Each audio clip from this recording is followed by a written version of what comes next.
ያው ዩቱብ ዛሬ የሚገርምና አሪፍ ትክክለኛ ታሪክ አብረን ሪያክት እናደርጋለን። ይመቻችሁ ፋሚሊ። ወደ ቪዲዮ።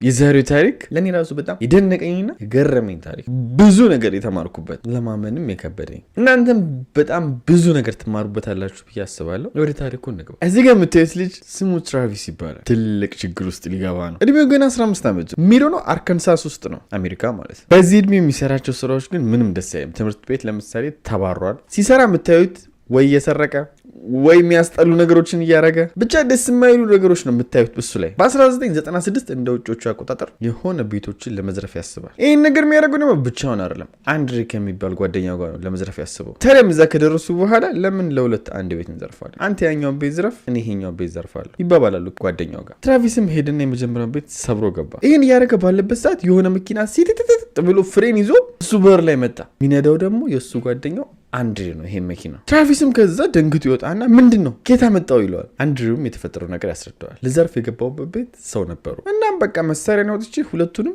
ድፍት አረኳቸውና ይሄ መኪና ይዤ ወጣው ይለዋል። እና ምን እናደርግ ሲለው ትራቪስ እዛ የገደልኳቸውን ሰዎች ማውጣት አለብን ብሎ ይነግረዋል አንድሬው። በዚህም የተነሳ ወደ ቤቱ ይመለሳሉ መኪናውን እየነዱ። እዛ ከደረሱ በኋላ እንግዲህ ይህንን የገደሉትን ሬሳ ለመውሰድ ወይም ደግሞ ለመደበቅ መታገል ጀመሩ። ግን ሬሳው በጣም ከበዳቸው። እሱም እድሜያቸውም አካላቸውም አይችልም ሬሳ ለመሸከም። እና ምን ሊያደርጉ አሰቡ? ይሄ ሲከብዳቸው ቤቱን ማቃጠል፣ ምንም አይነት መረጃ እንዳይኖር ማለት። ይህንን ቤት ካቃጠሉ በኋላ መኪና ውስጥ ገብተው መንዳት ጀመሩ። በቃ የፍጥነት መንዳት ጀመሩ። ችግሩ ግን ገና አንድ 600 ሜትር 700 ሜትር እንደነዱ መኪናውን ገለበጡ፣ የሰረቁትን ማለት። እነሱ ግን ምንም አልሆኑም። በዚህ አደጋ ከመኪናው ወጡ፣ እየሮጡ ሄዱ። በዚህ በኩል ግን እዛው አካባቢ የሚኖር ሰው መኪናውን ተገልብጦ ያየዋል። እንደ አጋጣሚ ሆኖ ደግሞ ያን መኪና ያውቀዋል፣ የመኪናውን ባለቤትም ጭምር። ወዲያውም እየነዳው ወደ ቤቱ ሄደ። ምንድነው የተፈጠረው ብሎ። ቤቱም በሳት እየተቀጣጠለ ነው፣ መኪናው እዛ ጋር ተገልብጧል። ምንድነው የተፈጠረው ብሎ ደንግጧል። ይሄ ሰውዬ ያለው አማራጭም ለፖሊስ መደወል ነበር። ፖሊሶችም መጡ፣ የቤቱን እሳት አጠፉት። ውስጥ ደግሞ ሬሳውን አገኙ። ፖሊሶችም ወዲያው 10,000 ብር የሚያሸልም ነገር አወጡ። ምን ብለው? በዚህ አደጋ አንድ ፍንጭ ከሰጣችሁ $10,000 እንሰጣችኋለን፣ የተፈጠረውን ትንሽዬ እንኳን ፍንጭ ከሰጣችሁን ብለው። ከወር በኋላ ፖሊሶች የሆነ ነገር አገኙ፣ ወደ ትራቪስ የሚጠቁም ነገር። ትራቪስ ያመነላቸውም ነገር ምንም የለም። ያላቸው አማራጭ ምንድነው? ፖሊግራፍ መጠቀም። ፖሊግራፍ ማለት የልብ ምታችሁን የደም ስራችሁ ላይ ምናምን ታስሮ እዚህ ጋር እንደምታዩት ጥያቄ ትጠይቃላችሁ። እውነት ነው ውሸት ነው የሚለውን ማሽኑ ላይ ታይቶ መታወቅ ይችላል። የምታወሩትን ግን አኩሬት አይደለም ስላችሁ 100% የተረጋገጠ ነገር አታገኙም በዛ ማሽን። ውሸትም ሊሆን ይችላል፣ እውነትም ሊሆን ይችላል። ትራቪስ ደግሞ ይሄን አድቫንቴጅ ተጠቀመበት። እንዴት? እዚህ ወንጀል ላይ ተሳትፋል ሲሉት አልተሳተፍኩም ይላል። መረጃው ደግሞ እዛ ጋር የሚያሳየው እንዳልተሳተፈ ነው። ስለዚህ የመጀመሪያው ዙር አለፉት። ግን ፖሊሶች ይሄ ፖሊግራፍ ተሳስቶ ነው የሚሆነው እንጂ እሱ እንደተሳተፈ በወንጀሉ በጣም እርግጠኛ ናቸው። ድጋሚ ፖሊግራፉን ያስሩበትና ጥያቄ ጠይቁታል። አሁንም እሱ ይሄንን ውጤት ያልፋል። ድጋሚ ለሶስተኛ ጊዜ ፖሊግራፍ አድርገው ጥያቄ ጠይቁታል። እሱንም አሁንም ያልፋል። በአራተኛው ግን ፖሊግራፉ ላይ መሸወድ ያቅተዋል። እናም ይኸው መረጃ አግኝተንባል፣ ፍርድ ቤት በዚህ መረጃ ልናቆም እንችላለን። ከዛ በፊት እያንዳንዱ ነገር ተናገርና ፍርድ ይቀንሰል ይሉታል። ወዲያውም እሱ እሺ ብሎ ይሄን ነገር ተቀበለና መናዘዝ ጀመረ። ግን ሲናዘዝ እኔ ቤቱን ሰብሬ ነው የገባሁት እንጂ ገድያለሁ የሚል ነገር አልተናገረም። የገደለው አንድሬ ነው እያለ ነው የሚናዘዘው። እነሱ ግን በቃ ቤቱን ሰብረ ስለገባክ አንተ ነው የምትሆነው በሚል ቀጥታ ገዳይ አድርገውት ይታሰራል ማለት ነው። በጊዜውም ትክክለኛ ፎቶ ይሄን ይመስላል ሲታሰር። ባላቸው መረጃ ደግሞ እነሱም እየገፉ ሲሄዱ የተገለበጠው መኪና ጋር ሲሄዱ የእሱን አሻራ አገኙ። ያላገኙት ነገር ግን እዚህ ጋር የአንድሬን ነው። የአንድሬን አሻራ በጭራሽ ሊያገኙ አልቻሉም። ይህ ማለት ደግሞ እያንዳንዱ ነገር የተፈጸመው በትራቪስ ነው ብሎ ፖሊስ ሁሉን ነገር እሱ ላይ አመካኝ፣ ዋና ግድያውን ጭምር ማለት ነው። ትራቪስም እንግዲህ ያለው አማራጭ ማመን ነው። ስለዚህ ባለው ነገር እሺ ብሎ ተቀበለ። ፕሪዲልም ወሰደ። ፕሪዲል ወስዶ እንፍረድብህ ወይስ 28 ዓመት እታሰራለህ ሲባል አይ 28 ዓመት እታሰራለሁ አለ። በፍርዱና በህጉ ቀጥታ ከሄደ ደግሞ ከራከራለሁ ምናምን ከተባለ ደግሞ ያው እድሜ ልክ እንደሚሆንበት ግልጽ ነው። እሱ 28 ዓመት አሪፍ ነው ብሎ ተቀብሎት ፍርዱን ቀጠለበት። ይህ ታሪክ ከዚህ በኋላ በጣም የሚደንቀው ያን ምሽት አንድሬው የገደላቸው የሱ ጓደኛ ከገደላቸው መሃል አንዷ ሳሊ ትባላለች። ይህም ትክክለኛ ፎቶ ነው። ሳሊም ደግሞ ልጅ አላት፣ ማርታ ትባላለች ልጇ። ማርታም እንግዲህ ሳሊ የተገደለችበት ቤት እሱን እንግዲህ ትንሽ አንዳንድ ነገሩን አስተካክላ እዛ ቤት ውስጥ እየኖረች ነው ማርታ ከደረሰባትና ከተፈጠረው ነገር አንጻር በጣም በቃ ጥሩ የምትባል ነገሮችን በጥሩ መንገድ የምታይ፣ ኔጌቲቭ ሳይሆን ሁሌም በፖዚቲቭ አይን የምታይ፣ መጥፎ ሰዎችን እንኳን በጥሩ አይን የምታይ ምስኪን ሴት ነች ማርታ ማለት። ይቅር ብያለሁ ምናምን ብላ ደብዳቤ ጻፈችለት ወደ እስር ቤት ማለት። ትራቪስም እንግዲህ ደብዳቤ መጻፍ ጀመረ ለሷ፣ እሷም ለሱ መጻፍ ጀመረች። ጊዜያቶች ባለፈው ጊዜ ደግሞ ጓደኛሞች ነገር ሆኑ። ደብዳቤ በሚጽፍበት ሰዓት ደግሞ ሁሌም እሱ እናትየዋን እንዳልገደላት የገደለው አንድሬው እንደሆነ ፍርድ ቤት እሱን ሳያምኑት ያገኙት መረጃ እሱ ላይ ብቻ ስለሆነ እሱን እስር ቤት እንዳሳሰሩትና እሱ የእናትየዋ ገዳይም እንዳልሆነ ይነግራታል። ይህንን ነገር ደግሞ እሷ አምናለች፣ እውነት ነው ብላለች። ይህ ማለት ግን ሰብሮ እንደገባ እንደሰረቀ ግን ታውቃለች፣ እንዳልገደለ ነው የምታውቀው። እሱንም ደግሞ በማመኗ የተነሳ እንቅስቃሴ ሁሉ ማድረግ ጀመረች። እሱን ከእስር ለማስፈታት ፖሊሶች ጋር ሄደች። ኬዙ እንደ አዲስ ይከፈት ይታይ ማለት ጀመረች።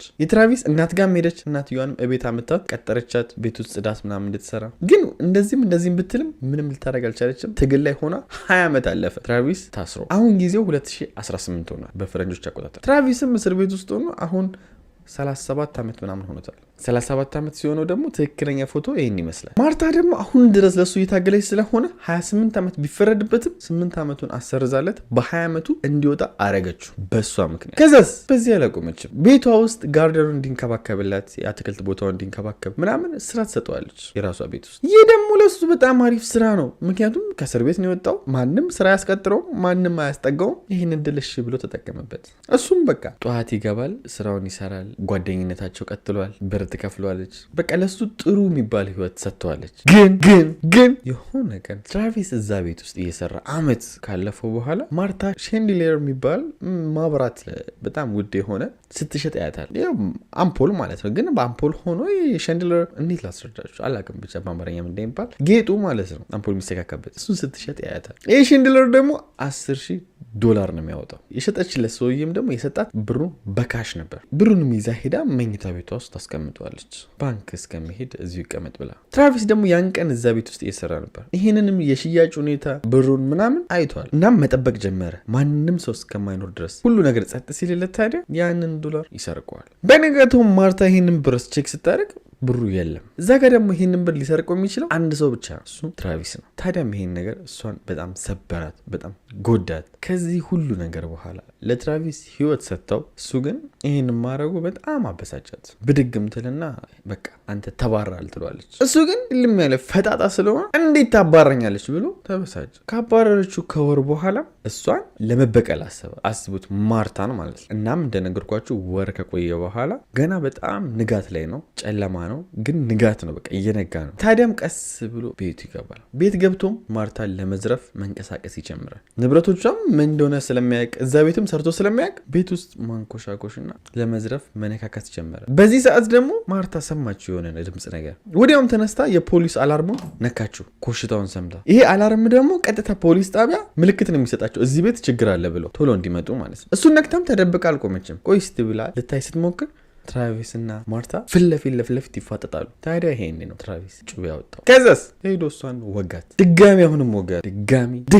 ድጋሚ ወጋት እስከምትሞት ድረስ። እንደሞተችም ካረጋገጠ በኋላ አንሶላ መጥቶ እላው ላይ ያደረግና ተቀጣጣይ ጋዝ እሷ ላይ ማርከፍከፍ ጀመረ። ሀሳቡ እሱ መረጃ ለማጥፋት ቤቱን ሊያቃጥለው ነው። ግን ደግሞ እሳቱን ሳይለኩስ ፖሊስ መጣ። ምልክት ተደርጎላቸዋል። ፖሊሶቹም ገቡ። የሆነ ሰው ደግሞ መታጠቢያ ቤት ውስጥ ለመደበቅ እንደሞከረ አወቁ። ወዲያው ከዛ መሳሪያ ደቅነው ውጣ ማለት ጀመሩ። ትራቪስ እግር ብሉ አልወጣም ማለትና በመስኮት በኩል ዘለለ። መሬት ከደረሰ በኋላ እየሮጠ በመጣበት መኪና ይገባና መንዳት ይጀምራል። ይህንን ሲያደርግ ደግሞ ፖሊስም ከኋላ እየተከተለው ነበር። ታዲያም በሚገርም ሁኔታ መኪናው ትንሽ ከሄደ በኋላ በማይሆን መንገድ እየነዳ ስለነበረ ድርቅ ብሎ ቅርቅር ይላል ጭቃ ውስጥ። ያለው አማራጭ አሁን ምንድን ነው? ከመኪና ውስጥ ወጥቶ መሮጥ። እናም ትንሽ ከሮጠ በኋላ የሆነ ሐይቅ ያለ፣ እዛ ሐይቅ ውስጥ ዘሎ ይገባል። ያ ዋኝቶ ይሄን ሐይቅ ሊሻገር ማለት ነው። ግን ዋና አይችልም። በድፍረት የሚዋኝ መስሎታል። ሲያየውም ቀላል መስሎታል። ገባ፣ ሰመጠ፣ እናም ሞተ። ይህን ይመስላል የዛሬ እውነተኛ ታሪካችን። ሁለት ነገር ከዚህ ታሪክ እንደተማራችሁበት በጣም ተስፋ አደርጋለሁ። አንደኛ ለሰው ልጅ ይቅርታ ስታደርጉ አብሮ መሆን ግዴታ አይደለም። ይቅርታ ብላችሁት እሱም የራሱን ይዞ እናንተም የራሳችሁን መኖር ትችላላችሁ። አብሮ መሆን ግዴታ አይደለም። ይቅርታ አድርጋችሁ ይቅርታ ማድረግ ደስ የሚል ነገር፣ አብሮ መኖር ግን ሌላ ነገር፣ ግዴታም አይደለም። ሁለተኛው ደግሞ አንዳንድ ሰዎች አይለወጡ። አንዳንድ ሰዎች ምንም ብታደርጉላቸው አይለወጡ።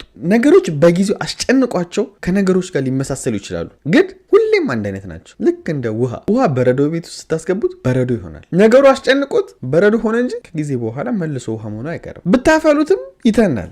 ተኖ ግን መልሶ ዘንቦ ውሃ መሆኑ አይቀርም። ለጊዜው ነገሮች አስጨንቋቸው እሺ እያሉ የውሸት መምሰልና ማስመሰል ይቻላሉ ለጊዜው። ትክክለኛ ማንነታቸውን ግን መቼም አይቀይሩትም። አንዳንድ ሰዎች እንግዲህ ከማመጣላችሁ እውነተኛ ታሪኮች ብዙ ነገር ትማራላችሁ ተስፋ አደርጋለሁ። በዚህ አጋጣሚ ማዕዚ ሜምበር ሆናለች። 9 ሜምበር ሆነናል። 1 ሜምበር ነው የቀረው 10 ልንሞላ። ማዕዚ በጣም ቴንኪው። ጆይን ማድረግ ከፈለጋችሁ ቻናል ውስጥ ገብታችሁ ከሰብስክራይብ ጎን ጆይን የምትል ምልክታለች፣ እሷን ሜምበር ሁኑ።